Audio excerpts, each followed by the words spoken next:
I have a question with one of the work you mentioned on your LinkedIn around Davos. You had some. Yes. Can you please explain Big what the hell happens in Davos? Because I genuinely like it's this cool. It's this cool, fancy event which has just been postured. I'm so with you Is on it this cool? question, Is man. it cool? Do you think it's cool? It's this, you know, when you go to It's the bar, elite, yeah. and you for vodka you offer Smirnoff, you get Grey Goose, and then there's like Belvedere, and you know what I mean, like. And Belvedere is one of the main hotels in Davos. Okay, there you go. So, then You need a badge to get in there. what is all that about? So Davos, so people call it Davos because you've got World Economic Forum, which are like, it's like the community of like the top CEOs and top politicians, and they have to work to get into that, and they have to be kind of invited, and it's very, very elitist. I say elitist, but they're quite open. They have young global leaders. They try and be diverse. They are doing some great content. Like, I'm a big fan of what they do, actually. And they'd really, the aim is to change the whole world and do it together. That's what they want to do. They're, you know, sustainability is a huge thing. How do we police AIs is the main on thing. Monday? Yeah. And you can see it in all the content. So that's what they do. And Davos, that happens in a hall, like the Congress Hall that's within Davos. The reason it's in Davos is because Davos is amongst some quite steep hills. Okay. People go there skiing as well, but not during Davos week because they wouldn't be able to afford a hotel for Unless you go there for 200,000 the Swiss francs. So they have it there because people can't get to it, and it's hard to get to. Protesters can't really get to it. It's hard to get to. There's kind of one train in and one small road. There's no main road. There was a whole big article about, like, they were there for a sustainability conference and everyone was helicoptering in, of course, but it is also kind of necessary depending on who comes. So that's the reason they have it there. Also, the Swiss government do a lot to support and enable that event happening there because there's a huge amount of security and snipers on the roofs.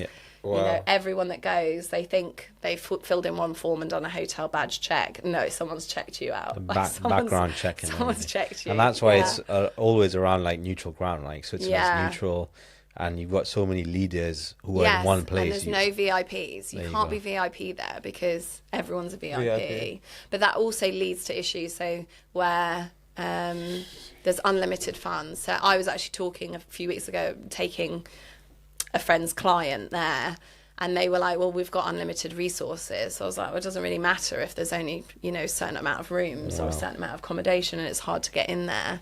It doesn't really matter how many resources you don't have. Like Elon Musk is going, you know, like you're on that level.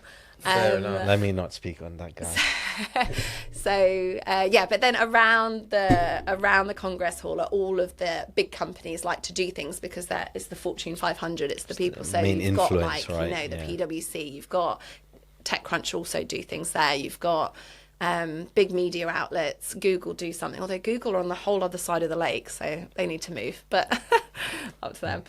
And then you have a few trusted suppliers that like you can know and trust because they're part of the community within Davos. They always do it every year. It's what they do, and you kind of, once you've been there a few times, you know who they are, and you get it done. And people hustle at that event, like who are working there. They just figure it out because if you suddenly need something printed or a speaker's not going to turn up to your session, you have to figure it out. You have to be on it. So the reason I got involved in the community was through TradeShift. They wanted to go to build awareness. Fortune 500 were their target market. Investment, I do also think the exec wanted to be seen there. There was a bit of that as well. Of course. There's a label that comes with that, right? Yeah, but getting these why are all these people going to trudge through the snow and go to your venue? Like, great, you've got amazing speakers. How do you get them there? You can't get their email. You can't do account-based marketing. WEF aren't going to give you a list. Like, how are you going to do it? And that was the problem I managed to solve, which is why I had quite a big influence there, because I'd gone to a marketing event and they had this really great event app. I'm trying to remember the name. I can't remember, but it was self-service event app basically, which had like a bit that you could see everything. You could like favorite your sessions. You could then like chat to people who were at the session or whatever, and you could build a profile or not. And I just thought, this is really good.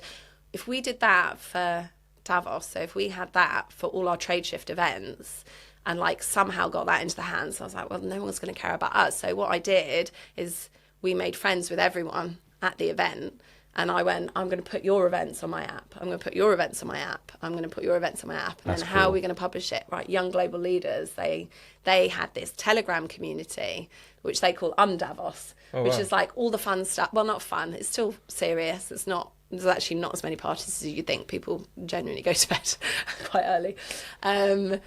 But the young global leaders were like, we're in, we'll help feed you, and we'll feed it with events and stuff. So I literally sat and I would just be like, oh, this other person, people would reach out to me on Telegram and WhatsApp and everything, and I'd just be plumbing it with events to the point where everyone at Davos had to have this app because it was the only place you could see what was happening across everything. And then TradeShift, obviously, I did it for them so we could do push notifications. And I called it X. And guess who was on my app? Elon Musk. Wow. Must have taken But the X didn't come from me. X came from CNBC. They let me have that name because they had a Davos X brand that they were using for something they didn't want anymore. So I said, can I use that? But that, like, you never know. That could be the reason why he wanted to call it X. Yeah. That could have been a life-changing experience. I'm taking that. That's the bank. Pay me now. No, it wasn't my app because it was TradeShift and it wasn't my idea. But that was it. And then unfortunately, I had kids and I just didn't want to go and be part. Like, it was just too much being pregnant and that. So I kind of handed the event over. And then they just couldn't, the app was too much. That was proper side hustle. I mean, that was all night long in Davos and updating, people want to update speakers and this and that, yeah. Wow. But that's like so you were managing the app period, like? Yes, but then the next year, another person from TradeShift also helped me. To manage it, wow. Yeah. Because they saw the value in it and they're like, actually. And my CEO told me not to do it. He said, do not do it because people will think our technology is just this app. And then he sent an email out at the end. I'm my own CEO. I'll do what I think is right. Yeah. Sorry, Christian. I love it. But he sent an email after the event saying, all thanks to Pippa's genius app. So I was like, okay, we're all right. Perfect segue, because in terms of, and we've talked about this already, but your own for yourself and your personal brand, so to speak, that's such an important thing. I think in marketing, they are the people who take risks and the ones who kind of fizzle out and die. And from that, I'm getting from like your experience in marketing, you've not been shy to take risks. Like if you were talking to yourself when you were 20, would you tell yourself, be a risk taker, take risks again? And like, what else would you give yourself as advice? Yeah, just be yourself. I think learning to shut up sometimes is good. Like that at that age, I think I said a lot. I had a lot of opinions. I still do, but I know now that other people also have very good opinions, and there's information that I can get from other people. So I think learning to be quiet and listen was like what I would tell myself. I'd be like, just take a minute, take a beat. Like maybe it wouldn't hurt just to be quiet in that meeting, see what happens. But if you had listened and said not to avoid the app. No, I mean, like, listen, you don't have to take advice. Yeah, fair enough. Okay. Actually, I more mean, like, you kind of automatically think, oh, I should listen.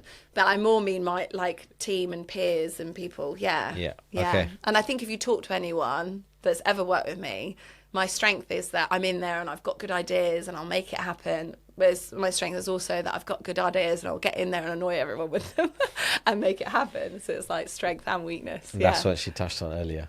Your strength is your weakness. Right? Yeah, your strength is your weakness. But it depends on who's looking at it. And I think in terms of certain teams, now where we have marketing teams who have a lack of energy and who have sometimes leaders who are in a tough position because they're trying to appease the people above them, as well as managing a team, and their team could be coming to them with ideas and saying, "Oh, we should do this," and it's evident, but you don't want to take it to the leads because it's going to get shut down or it might rock the boat a little bit. Having that, I don't think it can ever be considered a weakness to find a way to try and get an idea over the line, and manage the relationships. Yeah, just experiment, test, and go for it. Yeah, like don't stop. Like when my team asked me, oh, can I try this? So one of my team members wants to do like a Valentine's Day. We love our customers, like customer spotlight. And I was like, build it out, just do it. She was like, well, what do I need to do? I was like, well, you come to me with an idea, so you need to make that happen. What do I do with my idea? No, she meant like, do I need to go through channels and put it into the planning? I was like, well, this is new. So, and you should always do at least 20% new. Every year. You shouldn't be doing the same thing. You should be doing new stuff. Yeah. This is what I was hearing from Stephen Bartlett as well. 80-20. Maybe that's where I got it. Yeah, it's like always, and he says he has an experiment budget. Oh, the thing is, though, I mean, from his perspective, if that to me is very much to do with the people who manage you in a business. If you have a CMO or a CEO who's experimental and says, I want to find out, I want us to fail, I want us to find out what we can do better and try things, that's great. Because as a marketer, you can come up with ideas for days, but there's some people that are like that might restrict that, and then it might be the stick they used to beat you with when you use budget to test something, and it's like, oh, that didn't work, so goodbye redundancy packages. Well, you don't want to work there anyway. So that was lucky. Get your redundancy in one. Yeah. I guess is that a way that you would? That's how you understand it for jobs for you. Is that the type of interview that you give to the people employing you to find out what the appetite is for risk? I'm realising how lucky I think I am, because I've never really been in a job like that. Okay. I've always had the ownership, but I've not been in a huge companies either. Okay. I've always had the ownership to go and do it and figure it out. Yeah. Interesting. Wow. It's even more interesting because you don't have huge budgets. You shouldn't have huge budgets in smaller companies, same size as others. It helps the flexibility, right? Like, we'll try something else kind of thing. Because if you don't have a budget, that's huge. You're like, well, we're going to try something else so we can make the most of what we have. That's it. Oh, give them half the budget, they get more creative. That advice for a small business. Okay. Sorry. if you had one brand to which you would associate yourself with, apart from Marmite. I mean, from what she said today, but I'll let the answer. Apart from brand I associate myself like, as in, like value, like what you see in yourself, like what you stand for. God, it can be anything. The company I'm in, that's really sad. No, it can be. Why not? Why not? Because you said like you liked their campaigents when you started. To be honest, I like what HubSpot puts out there. Okay. I like what they're doing. Okay. I like people that that are listening and connect with their audience. Yeah. IKEA do that. I mean, I remember you mentioned your favorite campaign was the pillow one, like the billboard campaign they did for sleep, like better sleep. But they had that was very creative. Instead of pills, they had pillows coming out of it. They won quite a lot of awards. Yeah, smart. What about you? What's your brand? I was just literally trying to think. If you asked me that question, what it would be, I have no clue. Something cool. What might represent me fully? There's just too much. Mine's probably like Uniqlo or something, man. Because it's just Uniqlo. I just like they're just clean and simple. Yeah, just straight Good to quality. They know what you're gonna get. It's not stupidly expensive, but it does the job. It's trendy. It's amazing quality. Yeah, I will say. I'm not gonna lie. Yeah. For the price you're expecting, like, oh, it's gonna be like 2-month thing. Yeah. But it's like solid. Yeah. I have to come back to you. Can I pick like tequila? Yeah, why not? Why not? Something just fun. Yeah. Champagne, Moet or something. No. Bubbly. No, it's a bit elitist for me. Oh. It could be. I prefer Prosecco. Prosecco over champagne. Champagne's a bit... Cremant. I don't like... What's wrong with Prosecco? Cremant. I don't even know what that is. Educating. No, so Cremant is champagne, but not from Champagne. But they they put a bit more effort into it. Because they don't have the brand. Oh, seriously? Yeah. So it's like French sparkling wine, yeah. Oh, okay. Cremant, I didn't know that champagne wasn't... I found that out last year because one of my friends' wife went to the region of Champagne. And it's not allowed to be called that unless it's actually from that region. From the region. Yeah. Which is crazy. But then because of that, that also works against them, because then you've got like the house champagnes that are just churning out from that region because they've got the label, vineyards. Yeah. They're just churning out. They've not got the quality. Whereas Cremant, they spend a bit more time on the quality. Yeah. Artisan drinks. They have to stand out. You can see, even like if you go Sainsbury's Finest, Cremant, it'll be better than a Prosecco. I'm actually going to write that down because I've never heard of it. Interesting. It's an education piece right there. I've got another. So fancy. I've got another thing I wanted to ask. That's what I associate myself with. Cremant. So, since you work in marketing, right? Do I? There was one thing I saw yesterday online, and I was like, this thing pissed me off. With regards to I saw some marketing statements that basically came out online. like I would call them like taglines. Okay. Right. Okay. I want to. From who? Well, basically the internet's not working, so I need to just connect to it. But I wanted to ask, like, I was gonna read out like a few, like 2 statements, and I just wanted to see if you could de-bullshit it. Okay. Because it's marketing spiel, right? Like I don't like this stuff, basically. Yeah. Summarize, basically. You don't like the marketing. I don't mind it, but like when I know, you know, when you're like in a meeting and you're like, "Ooh, we should play bingo here," like buzzword exactly. Bingo. so there's 3 statements. Feel free to chime in as well, right? Yeah. So this is statement 1. Like it's part of the same post which I read. Mm-hmm. So one sentence says, so the key insights for 2025, highlighting product quality, value, and differentiation will help brands drive conversion in a time of unstable consumer confidence. What do you... Well, first of all, the economy is doing well in every country right now, or growing, so... Okay.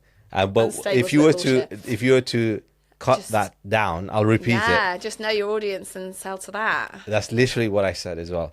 My comment was that focus on making your product better as consumers look for quality. That's basically it. Yeah. Like they've just written this thing. It looks like it's an AI thing. So the second one, this is for you, Ade. Okay.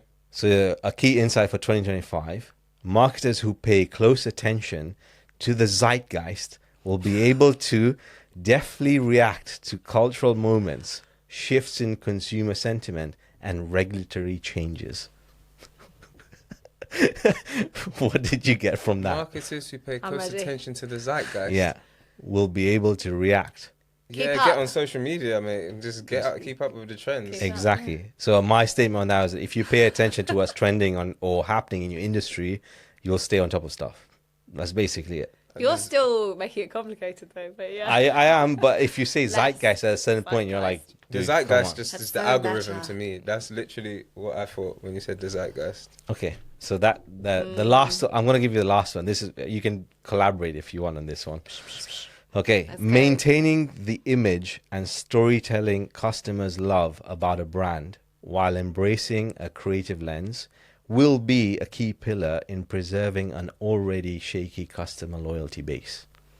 Be yourself. Yeah. But have some moments of truth in there, some surprises. There you go. Yeah. Yeah, and that will give customers confidence in you. Yeah. Yes. But this people like to be surprised, but not too much. My whole thing about this, my whole thing about this exercise was like, I read this and I was like, it's from the Business of Fashion, which is an account on like Instagram, and they were like, these are the marketing 101, key principles you need to look forward to this year. And I was just like, this is all bullshit. Like, you've just written something that doesn't really make sense. Well, have they written it or have they put it into a... That's what I think. However, I do think like it's got different elements in it. I think being a marketeer is simplifying things. Yeah. So I feel they complicated that.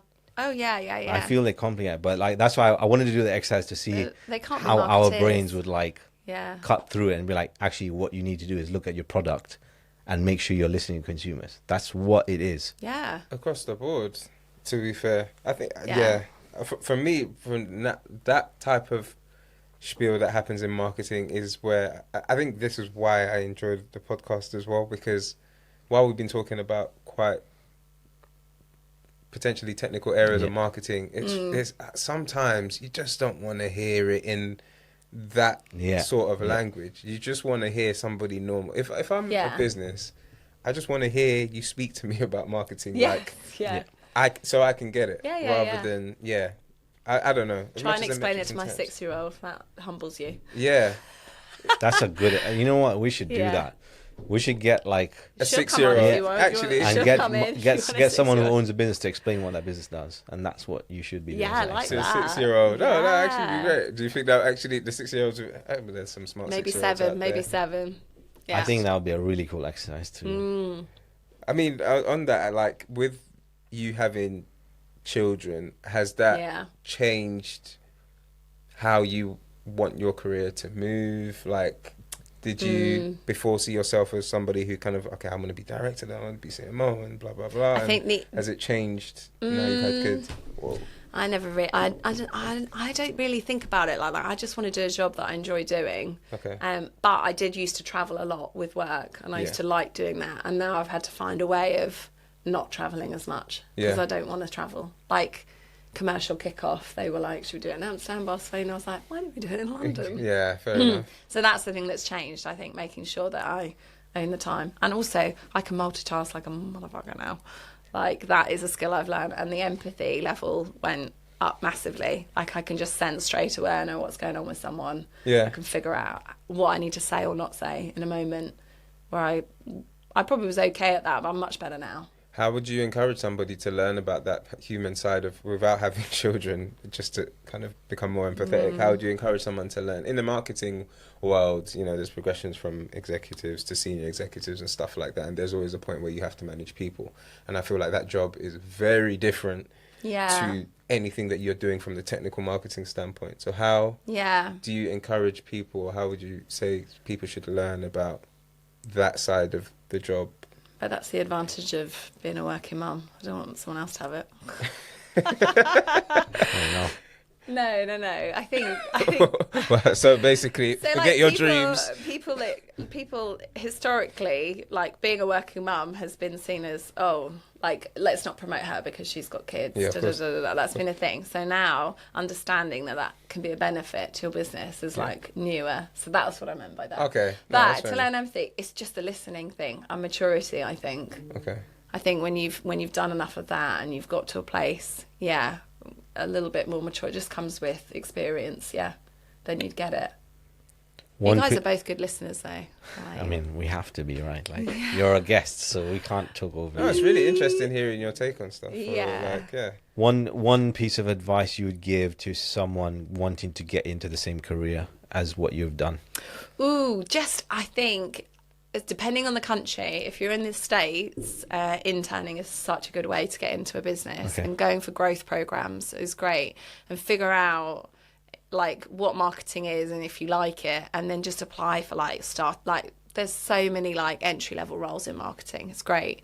So you can just start as a coordinator and work your way up if that's really what you want. And get the experience, right? Exactly, just get the experience. Have a good manager who knows how to guide you and support you, but also leave you to do your own thing enough that I feel that the manager thing is like it's like when you can't choose your parents, right? It's like sometimes you don't know.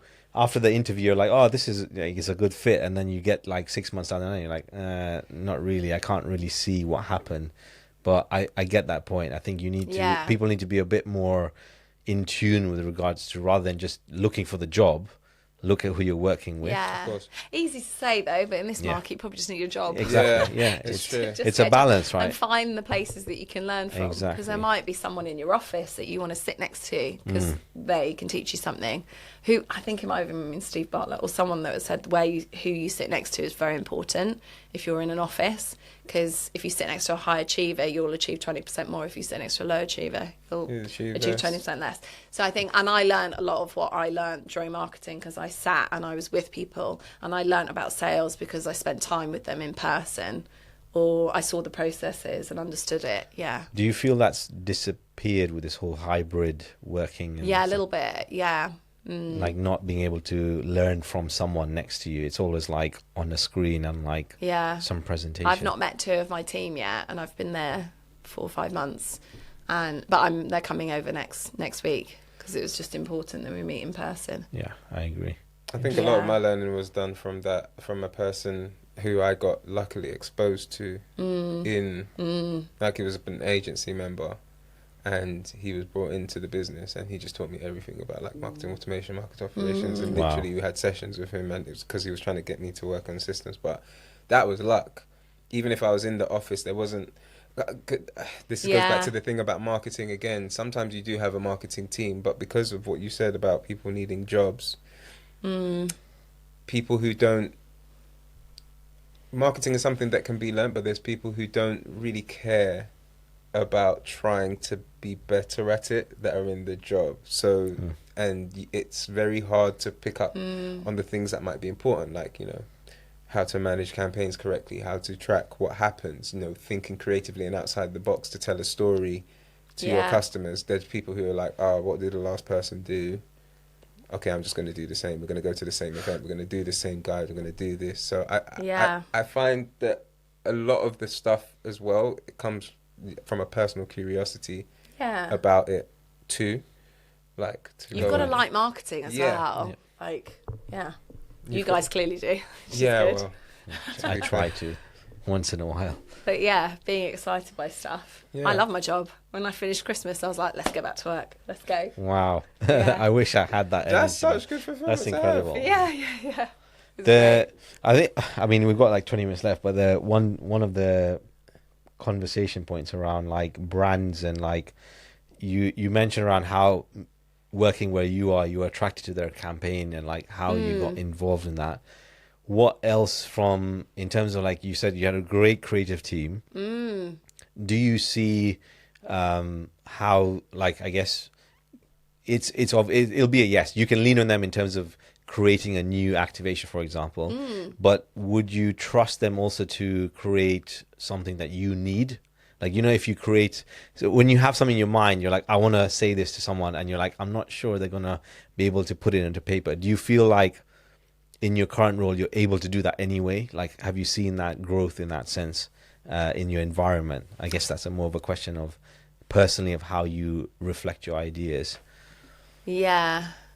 I think you might need to ask me that again in a different way. So if you look at, maybe you have a better way. I think in terms of like how your briefing process for how you kind of give them the ideas that you have, how do you have to really stay on top of them for them to execute your visions?